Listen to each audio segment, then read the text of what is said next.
The following content is provided under a Creative Commons license.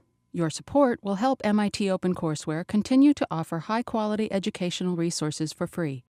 To make a donation or to view additional materials from hundreds of MIT courses, visit MIT OpenCourseware at ocw.mit.edu.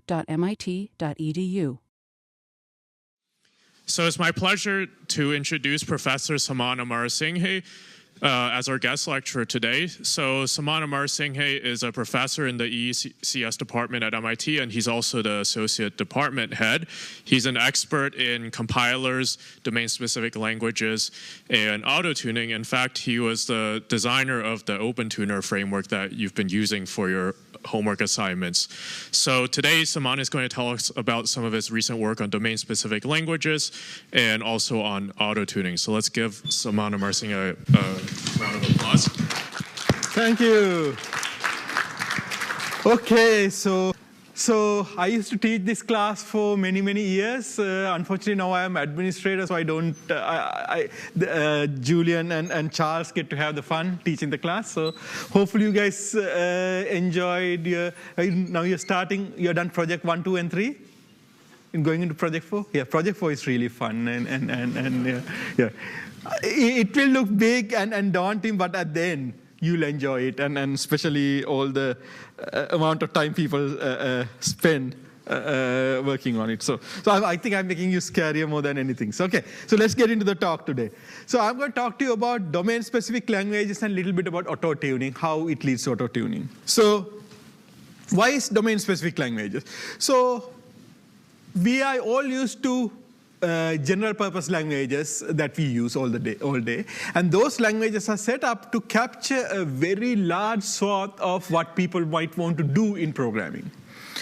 However, a lot of times there are specific areas, specific domains, either some area that you want to implement or the certain patterns you want to implement code that has a lot of interesting properties that in a general purpose language it's very hard to describe. And a lot of times it's basically very hard, especially from compiler point of view, to take advantage because it has to work for everybody. So domain-specific language basically has this lot of engineering benefits because if we know that what you are building has a certain shape, certain set of properties, if the language captures this, and if you're building on that, it could be much easier to build. It should have a lot of clarity. It's very easy to maintain that kind of thing. It's very easy to test.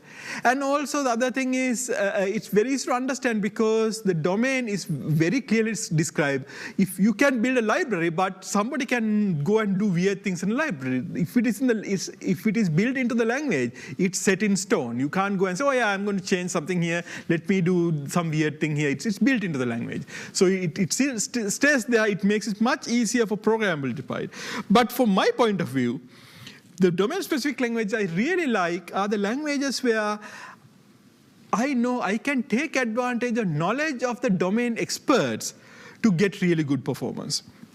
So a lot of times domain experts say, in this domain I can do, okay, if there's some linear algebra, I know this kind of algebra that I can do to simplify the expression. That algebra might only work on that domain. It's very hard to put some complex algebra into C++ or C. But in that domain, I can say, I can code it up. So you can write any expression that I can simplify it. And also, there are a lot of idioms in each domain. So some domain might say, okay, look, I am going to represent a graph that I'm going to talk about. In the normal C++, you put a bunch of classes, you do these very complicated things. The idiom is hidden in there. First of all, C++ doesn't know that I have to look for graphs. But even if you have to look for graphs, you can write graphs in hundreds of millions of ways. But if it is a first-class support in the language, I don't have to work heroically to extract that. It's there. I can easily see that. So most of my compiler can be doing useful things in there. And most of the time, the other thing is, if you build a domain-specific language right, you can leave the low-level decision to the compiler. If you use C++, you might be tempted to say, I know some optimization, let me do something here, or let me do some of the optimizations here. So I have been working on optimization all my life, and a lot of times when you write a compile optimization pass, you spend half or more than half of your time undoing the crazy optimization the programmer did. like you guys are learning. So you think you know better, you go do something, and that might work well then, but believe me, that code survives 20 years later, and 20 years later, that looks like a really stupid thing to do, and then you look at it and say, okay, now I have to undo everything in the compiler, do the right thing in the current architecture. And because of that, if you capture the right level, I will let the compiler do the work in here. And then as the architectures keep maturing, as the problems keep changing, I don't have to worry, I don't have to undo these parts in here. So again, I'm coming to the performance engineering class and telling you guys, leave the performance to the compiler. But that's the nice thing, that if the compiler can do the most of your work, much nicer job. So don't doubt the compiler. So I'm going to talk about 3 parts in here. One is 3 different programming languages in here, domain-specific languages. GraphIt, Halide, and then OpenTuner, which is not just the language, but a framework in here. And between GraphIt and Halide, you will see some patterns, and then we'll see whether you found the pattern that we are working on in here. So GraphIt is a product that I work with Julian. So if you have any questions of GraphIt after today, you can definitely go ask Julian. He knows probably more about graphs and GraphIt, more about graphs than probably anybody in this planet. So he's a good resource to talk about graphs. So talking about graphs are everywhere. So if you go to something like Google and do some search, Google has represented the entire knowledge on the internet is a big graph that done huge amount of graph processing behind you. That is what guides your search in there. Or if you go, again, maps or something like Uber, it will find your directions. The entire road network is a graph, and it's trying to find things like shortest path in this graph to give you the map. And if you go to recommendation engine to get a recommendation for a movie, if you get a really cool movie you like, that's because there's a huge graph between everybody who's watched movie they watch and their likings to those movies, and they are looking and comparing you to them and recommending that. That's all can be viewed as graphs in here. And even if you go to a ATM and try to do a transaction, there's a very fast graph analysis back to say, is this a fraudulent transaction or not? So most of the transactions people have done, all the connectivity is in the back in there. Before the time that actually the money pops out of your ATM machine, it has done a bunch of graph processing to understand, okay, this seems like a good transaction, so I will actually give you the money. Sometimes you say, you get this other messages, that means the graph processing decided there might be some weird thing going on there. So a lot of these things, that some of them like maps and graphs maps and these transactions have very high latency thing in there. You have to get this thing done right. You have to get your directions, especially if you take a wrong turn. You need to get the next set of directions done very fast before you go hit some Boston weird traffic. So these things have to work fast. And other things like recommendations and Google search is huge graph. They build the entire web, or then all the recommendations have to do huge amount of processing. So performance matters a lot in these applications. So let me dive down a little bit deeper into show what graphs means, what graph processing means. So one of the very well-known graph algorithms is called PageRank. Anybody knows history of PageRank? How many of you have heard of PageRank? Okay. What does page stand in PageRank? Larry Page. So the first algorithm Google did, I don't think this anywhere near Google at this point, was this algorithm PageRank. So it ranked these pages, but it was developed by Larry Page. So depends on either it's web pages or Larry Page. We don't know, but people think it's Larry Page. It's PageRank. So if you have a graph in here. So this graph algorithm, what it does is it iterates to some iterations, either max iter or until some convergence in here. So what it first do is, it will go around, look at all its neighbors, and calculate basically a new rank out of all my neighbors. So that means how good are my neighbors, what's their rank, and what's their contribution to me. So it means being known to a good person and having a connection to a very well-known, in this case, as a web page, means I am highly ranked. So I'm more influential because I'm closer to something in there. So what it does is basically it will go, each node, calculate some value and propagate to all the neighbors and aggregate in this. So entire graph participating in that. And then what happens is each node will go about calculating its new rank in there. From looking at all rank, it gets modified a little bit towards a new rank. And then they swap all ranks and new ranks. So this is the two computations that you iterate over that. And you have to do for the entire graph in here. So of course you can run this. This will run very, very slow if you run this. So if you want to get performance, you write this piece of code. So this piece of code basically is huge. And it runs 23 times faster than what's in the previous graph in here on a 12-core machine. It basically had multi-threaded, so it get parallel performance. It is load balanced because, as you know, graphs are very imbalanced, so you get load balance. If you have non-uniform memory access machines, things like multiple socket machines, it will take advantage of that, advantage of caches, lot of things happening in this piece of code. But of course, you know, this is hard to write this piece of code, but also worse, you might not know what to do, what the right optimizer. You might want to iterate, you might want to try many things, and this is very hard.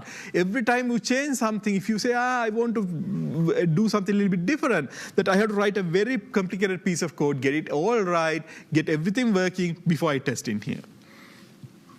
So this is why we can use a DSL for this one.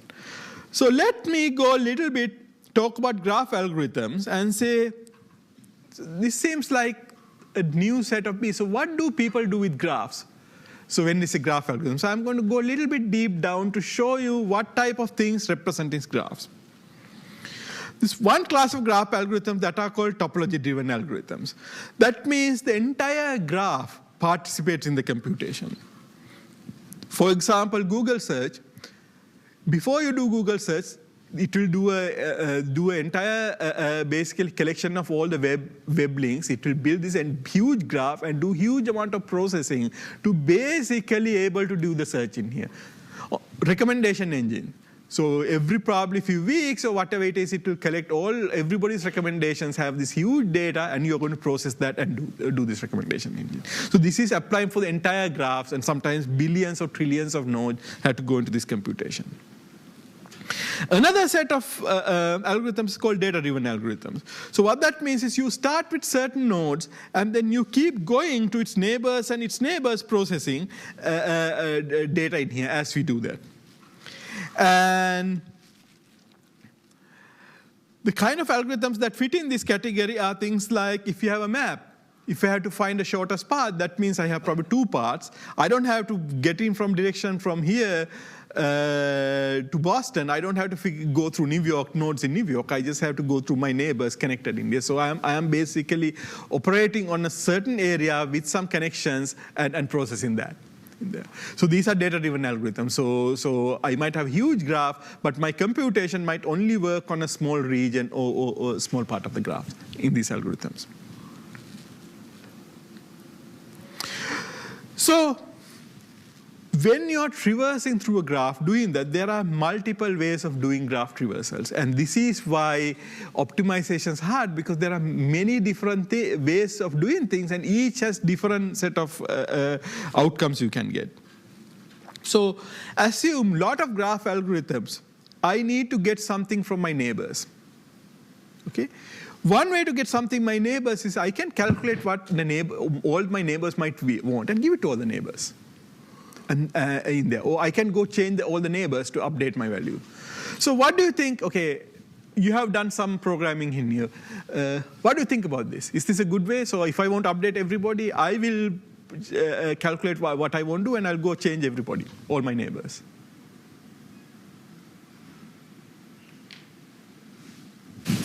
Not as parallel as it could be. Not as parallel as it could be. I think you are getting to a point, but why is not that parallel? Well, if you're doing the same thing with the neighbors, you might as well just tell your neighbors to do the work for you. Yeah, but okay, that's a very good part. So if you are doing a data-driven, if I'm doing that's not good. But if everybody is doing that to their neighbor, so then I have parallelism. So everybody might say, you're updating your neighbor, you're updating your neighbor, everybody's updating their neighbors. So now there's another problem showing up. What's the problem if everybody try to update their neighbors? Back there. There's a determinacy race. There's a race in there because everybody's going to write in there. So if you want to get this actually right, you have a bunch of issues here. You want to basically do atomic updates because you need to lock that thing, so it has to get atomically updated in here. And this is nice, but I don't have to traverse anything because everybody I need to update, I actually go and update in there. That's a nice way to do that, especially if it is not a global thing. So if I'm propagating, I will update my neighbors and I can propagate that down. Another way to do that is pull schedule. That means if everybody ask their neighbors, okay, do you have what do you have to give it to me, and I collect everything from my neighbors and I update myself. So is there a race condition now?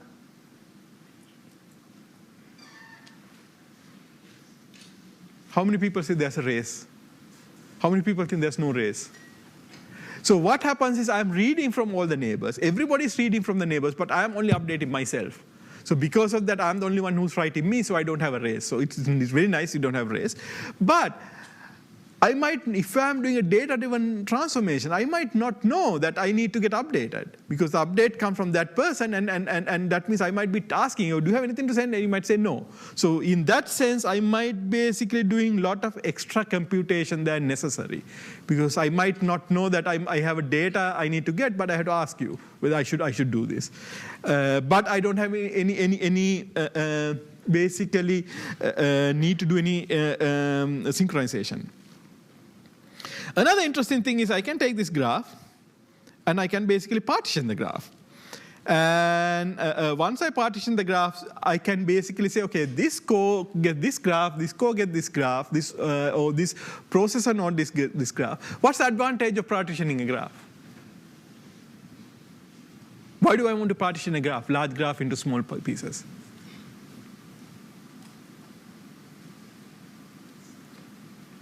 Of course, if you had to do a good partition, you can't do arbitrary partition. So what happens if I do a good partitioning? I don't tell the word because then the answer comes out in there. Okay, let me see if anybody else. You have answer. Anybody else want to answer? Come on. Probably you have taken it. What happened if I take apart and find two different groups and separate them and give this one to one and this one to another? What do I get? I get parallelism also, but other thing, if I have a lot of connected things going to you, disconnected things going to that person, what else I get? Locality? Have you heard, did you do locality in the class? So that means, the partition means the thing I am only working on a small amount, and that might, if I'm lucky, fit in my cache. And that would be very nice, then everybody has to go to every node in here. So if I partition this properly, I will get good locality in here. It's actually written there. Oops. Okay. So my answer was in there. So include locality. But of course, now I might have a little bit extra overhead because now I might have to replicate some nodes, stuff like that, because it's in both sides. And yeah. So another interesting properties of graphs is when you look at data structures until now, things like arrays, the size matters. It depends on what array it fits in the cache and stuff like that. Graphs, there are some other properties of the graphs in here. So if you go to social networks, social network is a graph. What's the interesting property on social networks you have observed?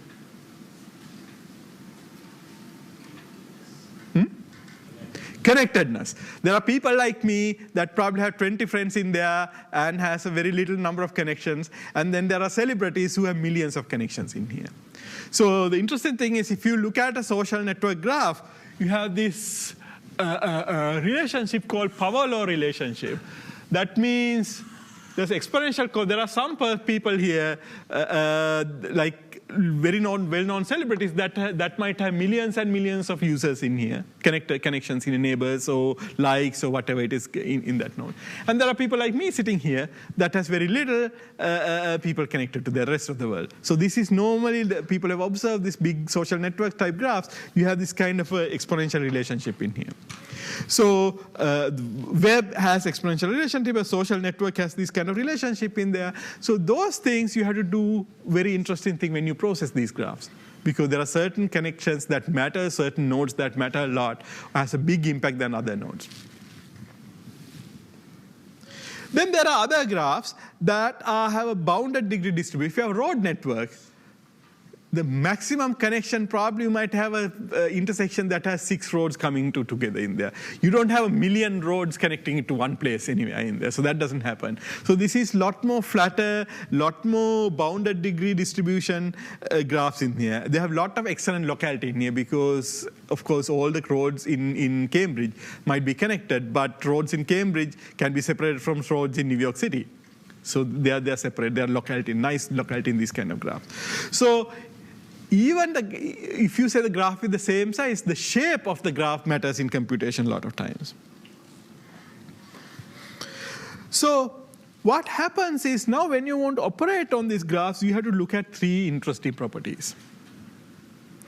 One property is, okay, how much parallelism my algorithm, what I try to do to this graph is going to get. It's like a Goldilocks type thing. You don't want too much parallelism. If you say, I have algorithm that get a huge amount of parallelism, if I can't take advantage, it's not useful. So you need to get a parallelism good enough that I can actually use it. Then I really like to have locality, because if I have locality, my caches will work, everything will be nearby, I can run things fast. If every time I have to get something from main memory, it can be very, very slow. So I want to get locality. But interesting thing about graphs is to get localities and get some of these, you might have to do some extra work. So if you saw that graph got divided into 2 different graphs, I had to add extra nodes in here. I might have had some extra data structure, so do some extra computation. So I might have to do some extra work in here. So in certain things, I might not be that work efficient. So I might get really good parallelism locality, but I am doing too much work. So for example, if I want to assume I want to find one node's neighbor, very way to get good parallelism, everybody finds their neighbor. Okay, but that's not efficient. I mean, most of the computation is not useful. So there you can do things that you're doing extra work than necessary. Then that can get much faster other things. But you have to be careful on doing that. So you have this balance in there. So certain algorithms will fit in different places in here, in this trade-off space. So push algorithm will fit in here. So for example, if you go to something like a pull algorithm, what you might find is you are doing less work efficient because you might do a little bit more work, but it might be better in locality and parallelism because you don't have to do locks in here. And then you do something like partitioning, it gets really good locality in partitioning, but you're doing extra work. And also because when you partition, you might limit your parallelism in here. So you might less parallelism, but you get really good locality. So all this is basically a large trade-off space in here. And then when you keep adding more and more things you can do, it fits into this big trade-off space. So how do you decide what to go on the trade-off space is a very important decision. So it depends on the graphs. If you have power law graphs, you might want to do something. If you have a more limited distributed graph, you want to do something else. And in power law of graph, sometimes you might do something different for the high connected edges versus others. You might want to even differentiate between that. It depends on the algorithm. So if you are doing visiting all the nodes versus a data-driven algorithm, you might do something different. It also depends on the hardware you're running. So for example, if you are doing a Google search, basically indexing, you're running an algorithm that has to operate over the entire graph in here. And the graph is a power law graph in that. And you're running on a cluster. So the right thing might be something like a pull schedule with some partitioning and something like a vertex parallel or some kind of a parallelism scheme in here. Might give you the best performance. But in the other side of the Google, if you're trying to do a map and if you're trying to give you directions, you have a very different type of a graph. you are doing a data-driven algorithm in that graph, and you might be running on a single machine because you need to give directions fast for each individual time. You might have a very different type of algorithm you want to run this graph. The push algorithm in vertex parallel, perhaps some combination in there. And of course, if you get a bad algorithm or bad set of way of doing it, you can be very bad. You can get hundreds of thousand times slower than the best you can achieve. So it matters to find the right thing, right way of doing things. So this is where GraphIt came in. GraphIt is a domain-specific language, basically we developed. And one thing GraphIt did was he said, okay, look, the algorithm is mostly constant. But how you process, how you go about it is very different. So we want to separate these things. So first thing we did was come up with algorithm, which is what you want to compute. It's very high level. It don't tell you how you are computing that. Say, this is my algorithm. I want to process these nodes, and this is the computation I want to do in there. And you separate it with optimization or schedule or how to compute. So we'll say, okay, to do this algorithm, you have to do a push schedule, do this type of parallelism separately. And the nice thing is that is now, if the graph change or if the machine change, I can give you a different schedule in here. So let me show you some examples. First, look at algorithm in here. So we show 3 different types of things you want to do. So you want to do the entire graph in here, something data-driven, or I might want to just operate on the vertices in here. So this one, the language provides a very simple way of doing that. Language has this function saying if there are edges, all the edges of the graph, apply, you can give a function that function takes the basically nodes and the edges. Basically, it will basically carry out this computation. Very simple way of doing that. So this is the representation. So the nice thing, the simplicity of programming now, if I write it in C, it will look like a big blob of ugly code. In the domain-specific language, all you have to write is this. So make life very simple. Or if you're a data-driven language, I have to say, okay, I start with this set of vertices to compute in here. And here are the vertices I'm going to in here, this vertex center here. And then I do some filtering, because I might not go visit everybody. There are some filtering of what you can do. And then once you figure out exactly the things you're computing, here's a function to go and apply to that. So I can give you some very nice way of basically subsetting my graph with certain properties, select those things, and now go compute there. And if you're only doing vertices, say, okay, for each vertices, again, I can filter saying this subset or something, go do that computation. So language-wise, it's very simple. This is what all you have to do. Now, if you look at PageRank has 2 interesting update functions. One is updating, looking at edges. So what it says is, new rank, I get the destination edge, and it get updated using all the source edges in here. This is the update function, very simple update function. And then once you do that for each basically vertex, I go do an internal update. I give these 2 functions and put them together into driver, and the driver says run this function, and I'm done.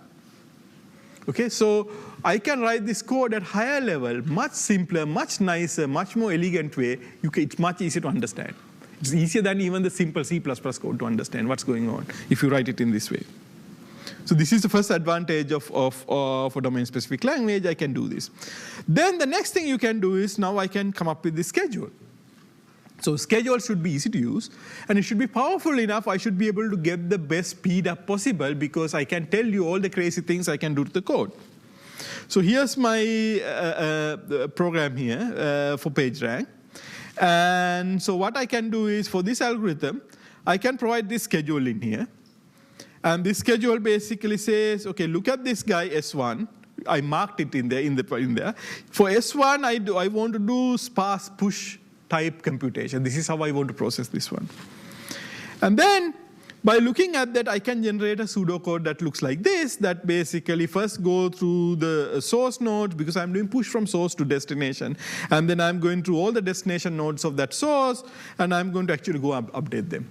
So I can do this very simple update in here. But this might not get that performance. I say, aha, I want to do this in parallelism. I want to run this parallel. And then when I do that, it will automatically generate, say, aha, now I will make this to parallel, and now I can't do simple update, I have to do atomic add, so here's my atomic add operation. So the graph in here. Then you might think and say, do I want to do the push? Can I do a pull? So if I do a pull change, it will basically switch the node in here. Now I am going from destination to source. I change the order in there. And now I don't have to do the atomic update because I am pulling everything to my node and updating here. And then, of course, if you want to do some kind of partitioning, I can also say partitioning. Now it creates a subgraph in here. And for the subgraph, I am doing this partitioning. So I can keep changing all these things. Look, I didn't touch this. My algorithm still says same. I'm changing my scheduling in here. I can play with this schedule. Nice thing about that is now if you keep playing with the schedule, here's the kind of performance I get. The first guy was sequential, pretty bad performance. The next guy I just parallelized in here. I got some performance in here, but it had all the synchronization. So I changed the order of execution, and I got even better performance. And now I partitioned, got better performance. So this is the order of doing that. But of course, you can play with many, many different combinations. And what GraphIt has is huge number of different combinations you can play with.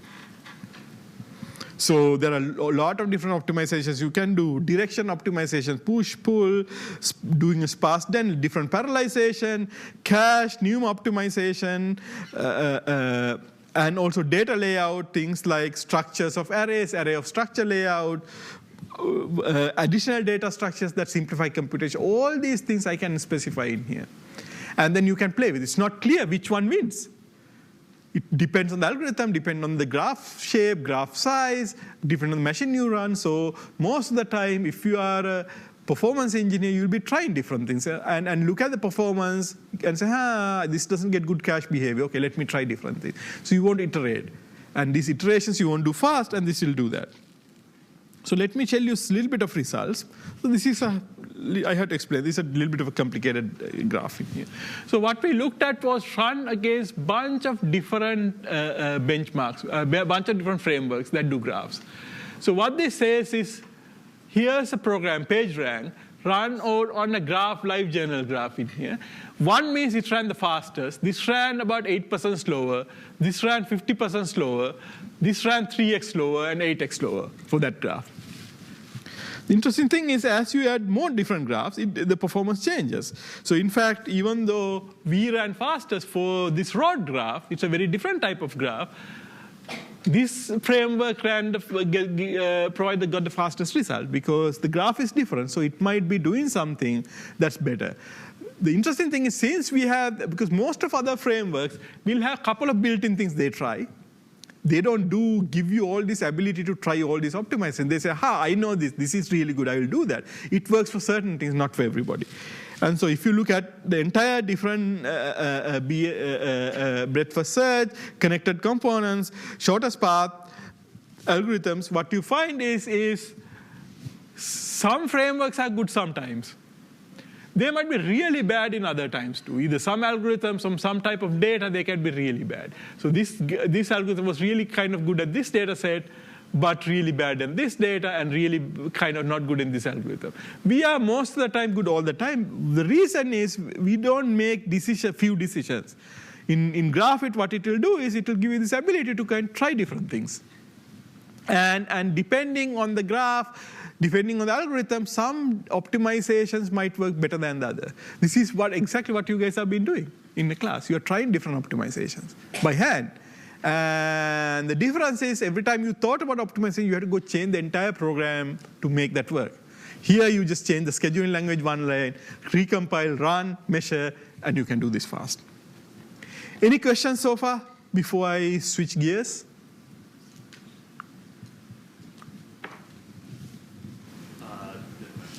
OK. So I'm going to switch to another domain-specific language.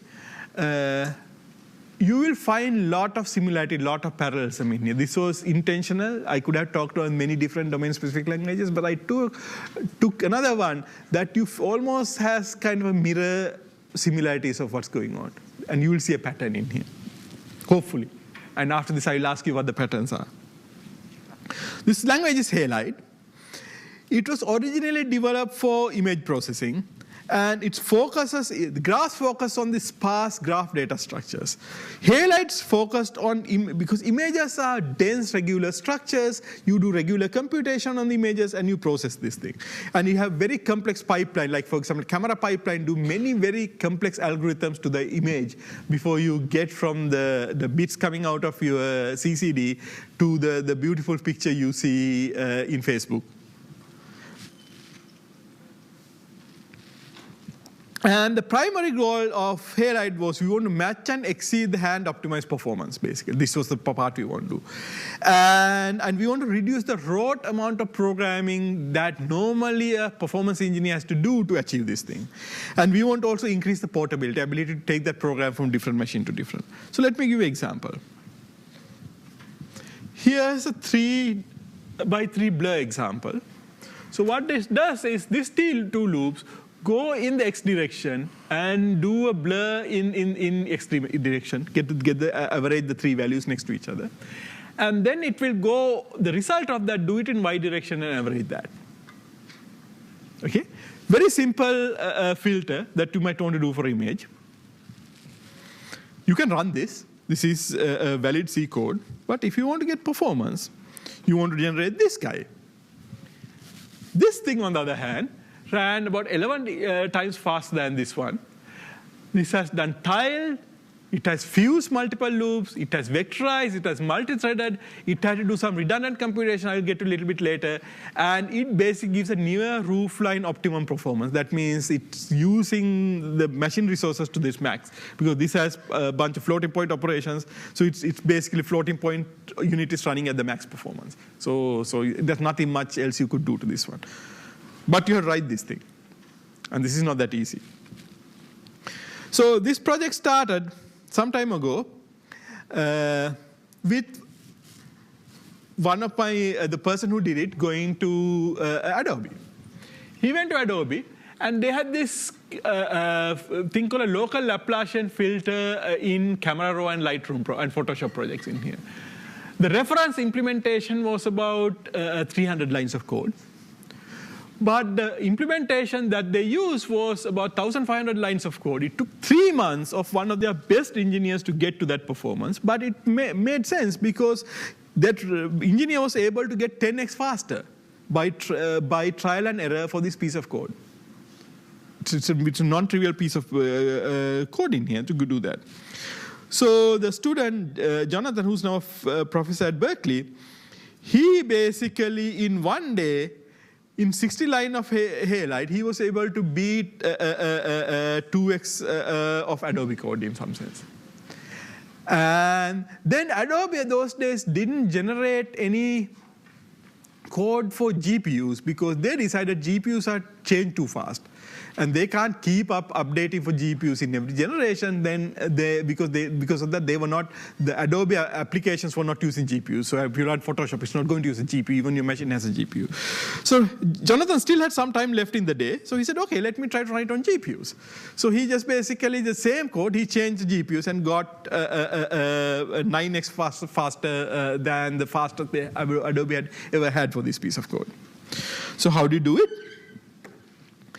Again, the key principle here is decoupling algorithm from schedule. So algorithm, again, is what is computed. And the algorithm defines the pipeline of very simple PO functions operating in there. And execution order, parallelism, all those things is left for the schedule. The pipeline of Halide just looks like this for the blur filter. It says, OK, get the image in X dimension, and do it blur in the Y dimension. That's all. And the image size is, because it's operating on the entire image, you don't have loops in here. That's all you have to say in there. Then you have to come up with a schedule. Again, the same way, when and where it's computed. It has to be simple that you need to be able to say that, and it has to be powerful. You need to be able to get the hand optimized performance or better by doing this. Something looks a little bit familiar because it's all these things, a lot of work you do performance kind of fit into this genre. You need to do a trade-off between locality, parallelism, and redundant work. That's what you have to look for in here. So So let's look at the 3 things you need to do. First, you need to get parallelism. Parallelism is you need to keep the multi-cores and vector units happy and probably the GPU busy. But if you have too much parallelism, it's not going to help you. I mean, nobody's going to take advantage of too much parallelism. So let's look at a piece of code in here. So assume I'm going to say I'm going to run all these things parallel and all these things parallel afterward. If you have 3 cores, great, I got a lot more parallelism. I got 6 times parallelism. Hoorah, nobody's going to use that. It's not that useful to get 6 times parallelism in here. On the other hand, if you run like this, 1 at a time, you have parallelism of 1. That's not that good because you are going to not use the machine. So what you really want is something basically, okay, wait till it's done, that actually do parallelisms of 3 might be the best way of running that machine to get best performance. You don't want too much, you don't want too little, you want to get the exact right thing. The next interesting thing you need to guess is locality. Normally, when you do image processing, what you do is you change everything in the image in one filter. Then the next filter is going to change everything in the image. So what happens if one filter ran through the entire image, and the next filter come and start writing the entire image? What happens, basically? Is that good? I give the entire image, say, oh, you do my first color correction, and I will do some kind of aberration correction afterwards. So what happens if you do something like that? Entire image process one filter, then the next filter takes the image and process the entire your whatever multi-megapixel image. Oh, you're not changing. Okay, back there. You end up kicking a lot of pixel out of cache. Except the cache, because if the images are large, it doesn't fit in the cache, it's not that great to do this thing. So you want to get things in the cache in here. So assume I go like this, processing the entire first row before you go to the second row. So what happens now here is, we need to touch this one. I need to read these 2 values. And those 2 values, the last time I read them was way before I started. So I read them, I went through all the image, and I come back to that. This distance, by the time I reach here, these 2 might be out of the cache. And when I go back there, oops, it's not in the cache. I have a problem in that. So the right way to do that might be run it this way. If I run it like this, basically what happens is, as you run, when I touch this, I want to get these 3 to run this thing. Last time I read this one was just before in the previous iteration. So to get to that, I just touched it. So the next guy uses it. Next guy, and after I go through my window, I will never touch that again. I have really good locality in here. So I want to operate it that way. So I want to get good locality in here. So redundant work is a very interesting thing. Sometimes if you want to get both locality and parallelism, you might have to do some extra work, a little bit of extra work. So assume in this one, I have to process these elements parallelly if I want to run these 3, because these 3 needs all these 4 elements in there. These 3 need these 4. If I want to run these 2 parallel in 2 different cores, it might be better if both calculates these 2 values, because I don't have to synchronize and stuff like that. I can say the left guy calculate 4 values, and then I can do the 3. The right guy calculate the 4 values, and then I can do the 3. I can do that parallelly. But now the middle 2 guys, these 2 get calculated twice, because both needs it. And so what that means is, oops, okay, I'll keep that. So sometimes to do everything, I might have to do some redundant work. So the way to look at that is, I can put this into the scheduling framework. I can map my computation granular. That means coarse interleaving with low locality. That means I finish everything before I go back here. Between 2 things. If I'm running 2 things, I finish this one before I go to the next one. Fine interleaving means I process one element, go back and forth in here. That's my two options here. Other side is storage granularity. What that means is, storage granularity very low means I calculate something, I don't remember. Next time I want it, I recalculate it again. Very high storage granularity means once I calculate, I will remember it forever. Anytime you need that value, I have it back for you. So that means I have to get it to you from anywhere I calculated. Storage guaranteed low means my process, I calculate, I use, I throw it out. If anybody else want it, they have to recalculate again. So now you can have many different computations in different places of this space in here. So if you want to compute somewhere here, this is the scheduling language. That means I run this one and I run this one. I have no redundant computation, very cost gain interleaving. Okay, that means I run the entire thing and run the next entire thing. You can go very fine curves in here. I'll calculate this one, and I'll calculate these three again. So everything is calculated multiple times. When you need it, I recalculate every time I need something. I don't store anything in here. So it's great. I have a lot of locality, but I'm doing a lot of recomputation. And then here you have something like a sliding window. Basically, you are not recalculating anything, but you're sliding in there. You have a little bit less parallelism, and then you can capture this entire spectrum in between in here. And you can get different levels of fusion of these tiles, and you can calculate. So I don't recalculate everything. I recalculate few things in here. These two get recalculated.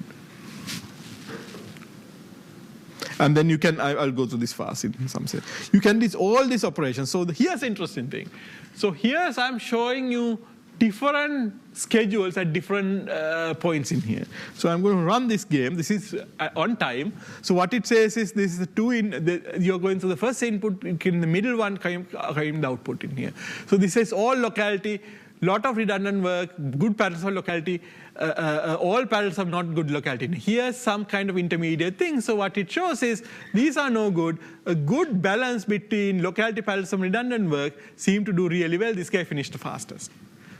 So what you do is to write different schedules for these things, and you keep running, and we figured out what schedule works. So this is kind of trial and error part you have to do in here.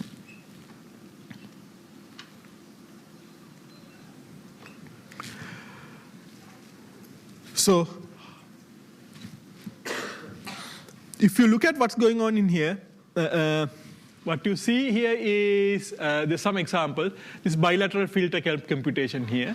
What it says is the original it's about 122 lines of C++ code, and you found something with good parallelism in here, but we could write it in 32 lines of Halide in here, and we were able to get about 6x faster than CPU.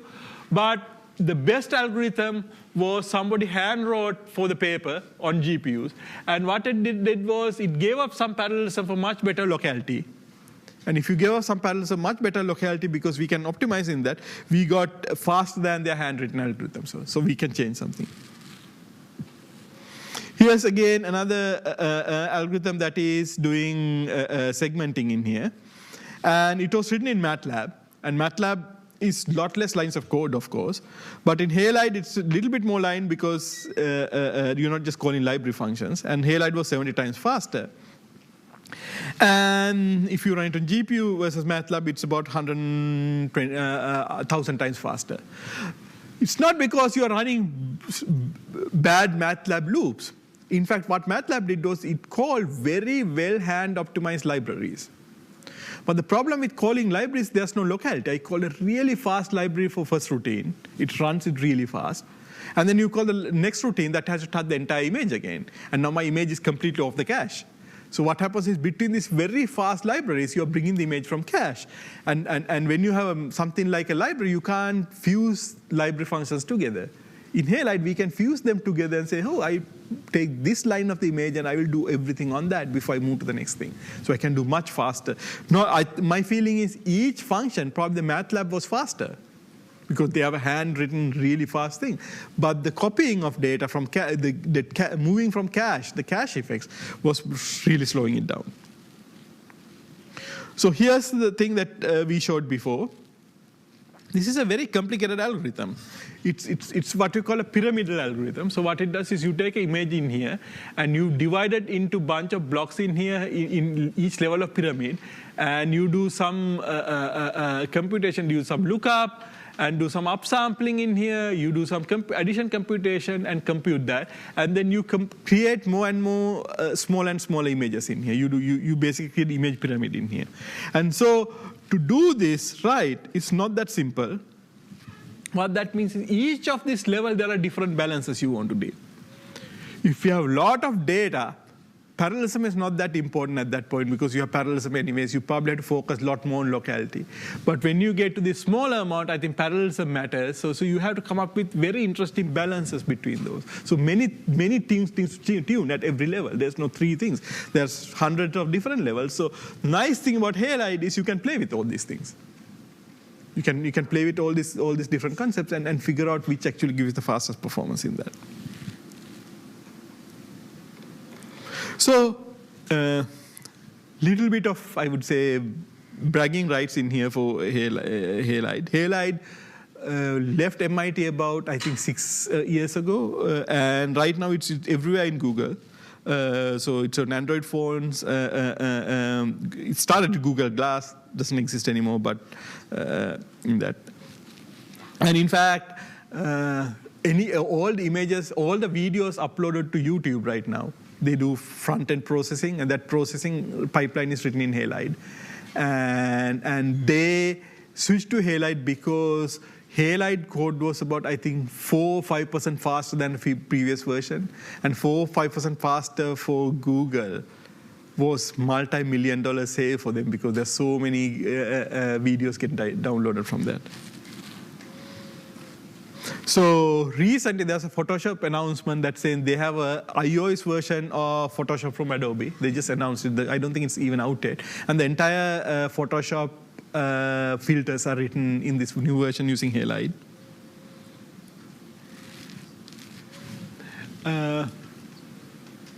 Qualcomm released this processor called Snapdragon Image Processor. So they build that processor to do image processing in there.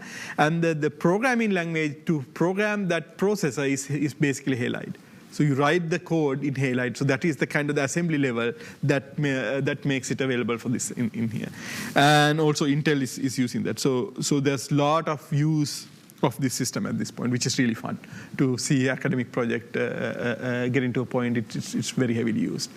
And part of that is because it's very useful.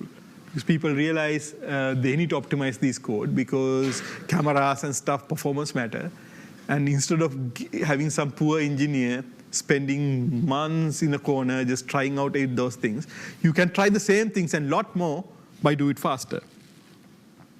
Okay, so let me ask you a question. So now between Halide and GraphIt, what did you find? A bunch of similarities. I want to figure out, are there any interesting similarities you guys found between these two projects?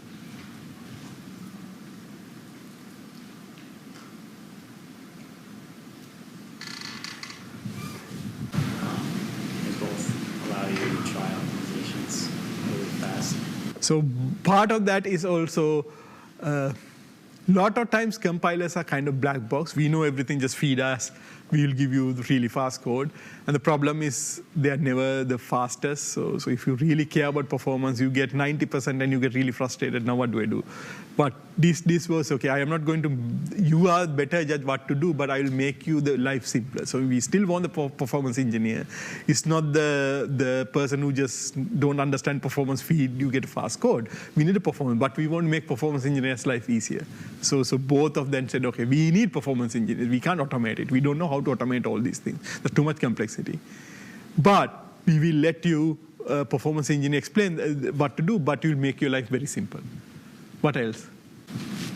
Yeah, something that was cool was both of these languages kind of do algorithmic level optimization performance, which is like pretty different from what compilers like GCC are expecting to. Yeah, because I wouldn't say you can do a lot of domain-specific optimization. So algorithmic optimization is one level high. You can say, aha, I have a better algorithm. So, okay, I don't want to do a quick search here. I can do insertion search because quick sort here. Insertion sort might be faster for certain class in there. So that is level change we don't do.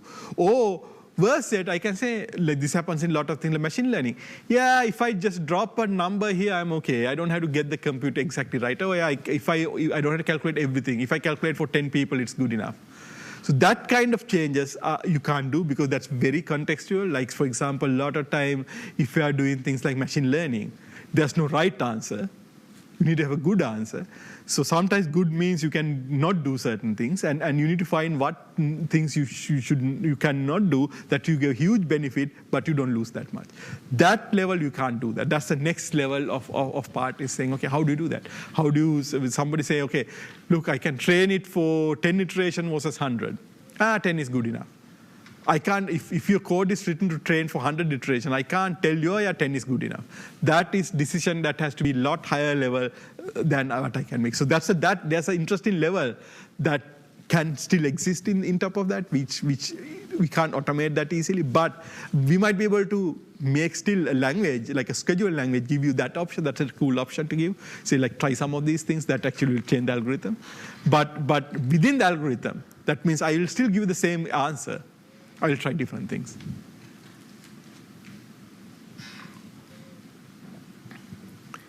Any other things? Any other things you guys thought that was interesting? How about from somewhere here? What other interesting things you found? Back there. They both involve a lot of trial and error.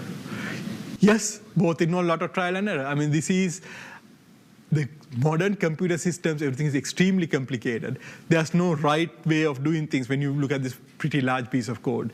And there might be a lot of, there are caches, parallelism, locality, lot of things that can go right, and so you might have to try out many things. So if you know the answer, if you come up with, I know exactly every time what the right answer, that's amazing. But even the best performance person might not be able to look at a piece of code and say, aha, I know your solution. You do a lot of trial and error. This kind of supports that. And you probably have figured that one out. For most of your projects, it's not like you went and said, I know what to do. You probably did many different trials, and I know from this, lot of things you actually either have no impact or slow down the code. And you say, oh, that didn't work. And all if-defs you leave in your code shows like all the crazy things you tried and nothing happened. So that's the interesting thing. What else?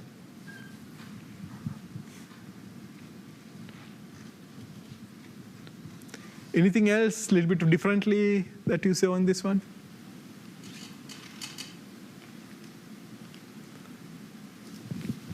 Are there other like similar domains that don't have something like this? So, interesting question. Are there any other domains that don't have something like this? People are working on similar things to machine learning these days. That seems to be the domain, and TensorFlow and all those people are trying to build systems like similar like frameworks that you can get that. I mean, that's a very, I think the way I have operated is, I go talk to people and sometimes you find this poor graduate student or postdoc who want to do some research but spending all their time basically optimizing their piece of code because they can't get their performance, and that might be a good domain. You find these people in physics, you find these people in biology, and I'm actually talking to because, for example, in biology, a lot of this gene sequencing stuff there are very similar things you have to do, but they seem to be spending all this time writing the code and mired in like code complexity. Okay, can you do something in that? I mean, the key thing is this is a good way to, nice thing about MIT is there are lot of very smart people in many different domains try to push the state of the art. And who's spending all this time cursing in front of a computer program to get to a point they want to do? Not because they know that they don't know the algorithm, because the amount of data they have to deal with, astronomy, I mean, they get these multiple telescopes, that deluge of data, and most of the time they know what they have to do. They just can't write the program to do it fast enough. So there might be domains like that if you look at that. And there might be domains from application and domains from patterns, like sparse matrices or graphs are patterns. It's not only on a single application. I mean, it works in multiple places. There might be other patterns. If you want to do research, this might be an interesting place of doing research. And I have spent my life finding different domains, and then a bunch of people that spend their lifetime just hacking things and telling them, okay, let me see whether we can do some nice abstraction. Anything else that you guys found that's interesting? So to both of them, what's the space that they operated on to optimize programs?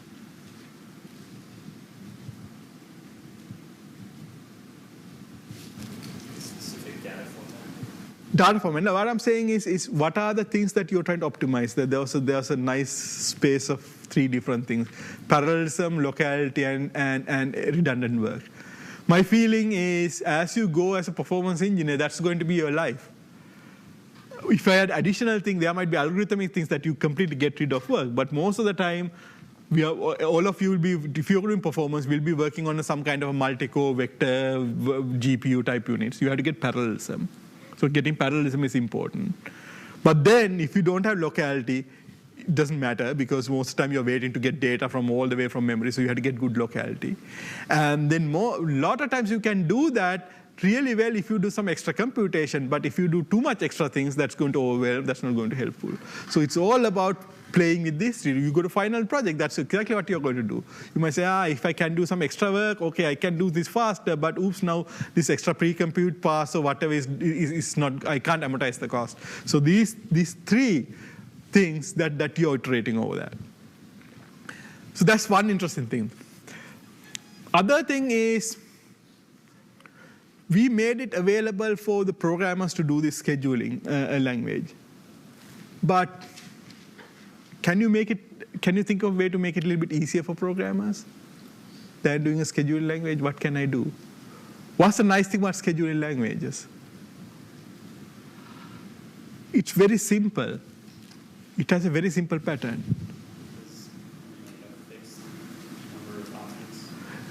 Yeah, I mean, there's the number of options. It's not like you can write any program. There's certain things you can you do in schedule. So if you know that space, instead of you doing that smartly, what else can we do with it?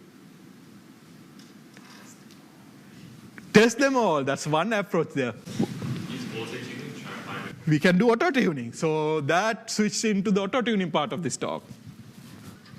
So performance engineering basically, most of the time, is finding these crazy things. Like you start looking at, I think, probably Charles talked about these voodoo parameters. Like, okay, what's the right block size? And it has a big impact finding that.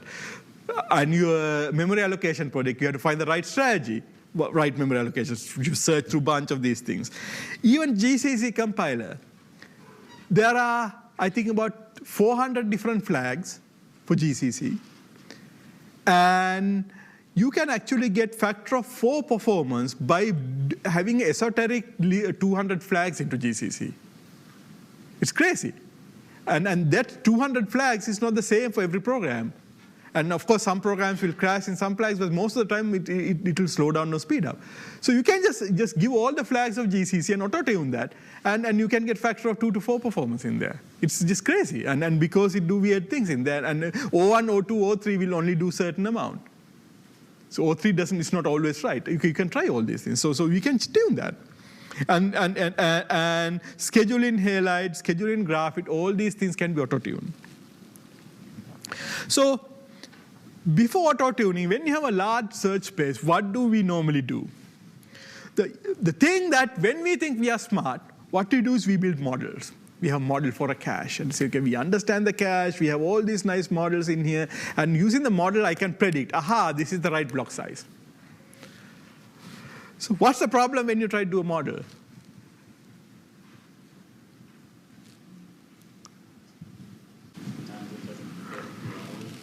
Exactly, because most of the time when you try to do a model, you have to abstract. And most of the time, what you abstract out might be the most important part of the darn thing that we didn't consider. So we built a model for cache, but oops, didn't figure out pages. The pages made a big difference. So there might be things in real life that matters that didn't fit into your model, or you didn't know it needed to be fit into a model. If you try to put everything, that's too complicated of a model. So you abstract something out. You can say, I have an optimal result for this model. But that optimal result might be like way off than the simple result you can get, because the thing that you didn't put into the model are the important ones. So model doesn't work. The next thing is what you do, heuristic-based thing. This is where like these old people like come and say, I know how to do this. You know to do this, you need to do this thing, this thing, this thing. You can come up with some kind of the old grandmother's solution type thing. There are certain things that will always work and you hard code them. So you can say if the matrix dimension is more than 1,000, always good to block, or some kind of rules like that. So these rules work most of the time, but obviously there are certain cases that rules doesn't work. Worse, that rules might be set for a certain machine, certain architecture, all those things. I'll give you the story. So GCC has this fast table sort routine. So fast table sort routine says sort using a parallel quicksort, and when the number hits 16, switch to insertion sort. It's hard-coded in GCC. It's like, wow, some amazing person figured out 16, this amazing number has to switch from parallel quicksort to insertion sort. So we are trying to figure out what's the profoundness of this number. The profoundness of this number is somewhere around 1995. When this code was released, in those machines, that was the right number. That 16 was a really good number to switch from parallelism to doing that, because the cache size, stuff like that. But that 16 survived from 1995. I think even today it's there. Today that number should be like 500. Okay? But it's in there because somebody thought 16 is the right, it's hard-coded in there. It didn't change. So there are a lot of things in compilers code like that. The day it wrote, some programmer said, I know what works here, this fits in there. You put it in there. But there's no rhyme or reason, because at that time they had a reason, but it doesn't scale. So a lot of these heuristics get out of focus very fast, and there's no theory behind it to say, now how do you update? You have to go ask people, why did you put that? And they say, oh yeah, because my machine has a 32 kilobytes of cache. Like, oh, okay. That's a different machine what we have today. So that's the problem in here. And then other thing is you can do exhaustive search. You can say, okay, I will try every possible thing. The problem here is sometimes my search space is 10 to the power 10. You don't have enough seconds in your lifetime to do that search. So it gets too complicated. And that's where the Autotuner comes in. So, okay, actually I have a little bit more slides here. So model-based solution is you come up with this comprehensive model, like a cache model or something like that, and you do that. And you can exactly show what's right for the optimal solution in here. But the problem is hard to build models, cannot model everything, and most of the time modeling is the most important thing. Heuristic-based things is the rule of the thumb kind of a solution that you come up and say. It's hard-code it in there. And it's very simple and easy. Works most of the time if you get it right. But the problem is too simplistic. It doesn't scale. It doesn't stand the test of time most of the time in here. And exhaustive search is great, but the problem is there's way too much possibility of searching in here. Too big of search space. Can do that. So this is where we want to prune the search space, and the best way to do that is basically use auto-tuning. So what auto-tuning you can do is you can define the space of acceptable values nicely. Choose a value at random. That's what the system will do. Try it out there. And evaluate the performance of that value end-to-end, because end-to-end matters. Because if you try to predict, most of the time it might not work. And if satisfies the performance that you need, you're done.